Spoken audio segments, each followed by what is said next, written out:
हमारे army chief, हमारे वजीर आजम, हमारे वजीर खारजा, इन्हें मिलने के लिए जाना पड़ता है। हमारी पावर और कुव्वत सिर्फ इतनी है। और हिंदुस्तान की पावर ये बताना चाह रहा हूँ कि उनके फॉरेन मिनिस्टर को भी अपने मुल्क में बुला सकते हैं। इवन के दुनिया के बड़ी बड़ी कंट्रियों के जो है ना वजीर आजम, वो हिंदुस्तान आते हैं। हम कहाँ खड़े हुए हैं? जिस दिन ट्रंप वजीर आजम बने, जिस दिन सदर बने अमेरिका के, तो हिंदुस्तान के वजीर आजम ने कॉल की, या जिस तरह भी बात हुई, सबसे पहली कॉल हिंदुस्तान के वजीर आजम से बात हुई। ट्रंप की बात बता रहा हूँ। नमस्कार दोस्तों, होप करता हूँ कि आप ठीक होंगे और स्वागत करता हूँ आपका भारत फर्स्ट में। दोस्तों, अब तो पाकिस्तानी पब्लिक भी इंडियन फॉरेन पॉलिसी की तारीफ करने लगी है।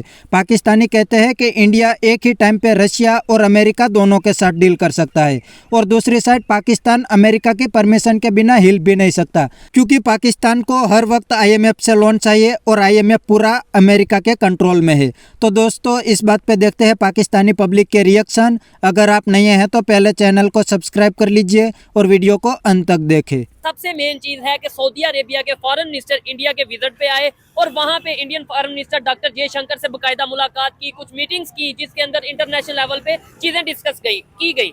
आज से 4-5 दिन पहले की बात है कि पाकिस्तान के चीफ ऑफ आर्मी स्टाफ ने सऊदी अरेबिया का विजिट किया। आबिद भाई से सबसे पहले तो ये पूछेंगे कि foreign minister of Saudi Arabia का जो इंडिया का विजिट है उसमें और हमारे जो प्राइम मिनिस्टर या चीफ ऑफ आर्मी स्टाफ अगर विजिट करते हैं तो उसमें क्या फर्क होता है? खबरें इस तरह है कि इंडिया के जो डॉक्टर जयशंकर है ना, उनके फॉरेन मिनिस्टर जो हैं, इन्होंने जाना था सऊदी अरेबिया। उधर इनका एक इजलास था, इनकी मीटिंग थी, इनके पूरे वक्फ ने, पूरी टीम ने, इन्होंने जाना था उधर, प्रॉपर एक मीटिंग होनी थी। लेकिन मसरूफियात की वजह से, असल खबर ये है, मसरूफियात की वजह से डॉक्टर जयशंकर जो है वो सऊदी अरेबिया नहीं जा सके।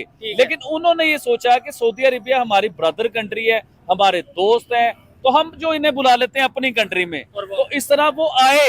उन्होंने सऊदी अरेबिया के, मैं आपको फर्क बताने लगा हूं कि सऊदीया के फॉरेन मिनिस्टर हिंदुस्तान आए, हालांकि डॉक्टर जयशंकर ने सऊदी अरेबिया जाना था अपने वक्त के साथ मीटिंग करने के लिए। मैं इधर बताने लगा, मैं उनकी अंडरस्टैंडिंग, उनकी पावर, उनकी दोस्ती, उनकी मोहब्बत बताना चाह रहा हूँ कि मुस्लिम कंट्री के साथ उनकी दोस्ती क्या है। हम कहते हैं कि हम मुस्लिम कंट्री हैं। जो सब, मैं आपसे सवाल करता हूँ कि हम कहाँ पे खड़े हुए हैं मुस्लिम कंट्री?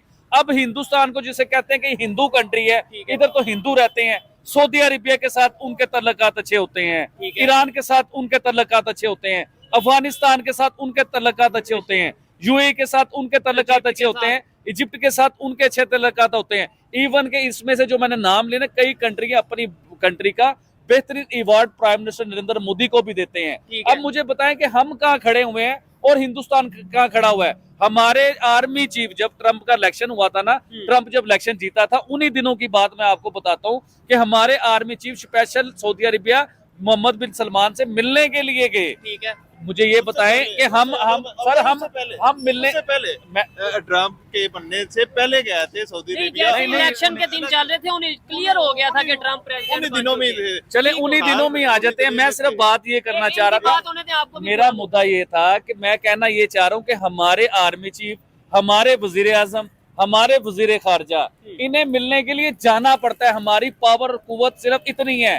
और हिंदुस्तान की पावर ये बताना चाह रहा हूँ कि उनके फॉरेन मिनिस्टर को भी अपने मुल्क में बुला सकते हैं। इवन के दुनिया के बड़ी बड़ी कंट्रियों के जो है ना वजीर आजम, वो हिंदुस्तान आते हैं। हम कहाँ खड़े हुए हैं? हम मुसलमान हैं। ठीक है, लेकिन OIC का इजलास हुआ है, OIC में हम एक इस्लामिक कंट्री, मैं OIC के इजलास के बारे में भी आपको बताता हूँ। इस्लामिक कंट्री है, एटम बम कंट्री है हमारी, जिसने एटम बम बनाया हुआ है। और यकीन करें, OIC का जो इजलास जिसका आपने नाम लिया है ना, जो OIC का इजलास हुआ है, इसकी मैंने फेसबुक पे भी पिक्चर देखी थी, सारी वीडियो देखी थी कि क्या मामला था, किस तरह का इजलास हुआ।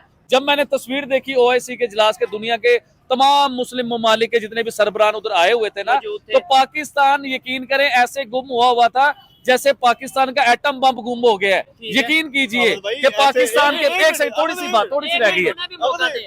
एक मिनट सिर्फ मुझे 5 मिनट दे। पाकिस्तान नुक्कर पे खड़ा हुआ था, एंड पे, सबसे एंड पे खड़ा हुआ था। एक बात बताऊं ना, एक आदमी होता है पावर में, ठीक है, एक इंसान की घर में पावर है, वो फ्रंट पे खड़ा होता है। एक इंसान किसी के घर जा रहा है, उसने जहाँ बिठाना है, ठीक है, एक बात कर रहा हूँ, उसने उधर बैठना है। ठीक है, दूसरे हमारे मैं बताता हूँ, हमारे वजीर आजम साहब है, एक तो उनका माशाल्लाह कद भी नॉर्मल दरमियान, तो फिर तो उन्हें बकायदा मैं अगले दिन वो पिक्चर देख रहा था, और वो हमारे वजीर आजम साहब बहुत पीछे थे, ये एक बात गलत है। हमारा एटम बम ये वो सब कुछ है माशाल्लाह, इसी के ऊपर इस्लाम, ये तो इस्लाम के ऊपर नारा लगा हुआ है। सारे इस्लामिक कंट्री में इसी में खड़ी है। एक कहते पाकिस्तान नहीं, के बाद मालदीव- एटम बम। तो दोस्तों यह था पाकिस्तानी पब्लिक का रिएक्शन, और पाकिस्तानी बंदे ने भी इंडियन फॉरेन पॉलिसी की तारीफ कर दी और कहते हैं कि इंडिया की रिस्पेक्ट पूरी दुनिया करती है और दूसरी साइड पाकिस्तान की रिस्पेक्ट कोई नहीं करता।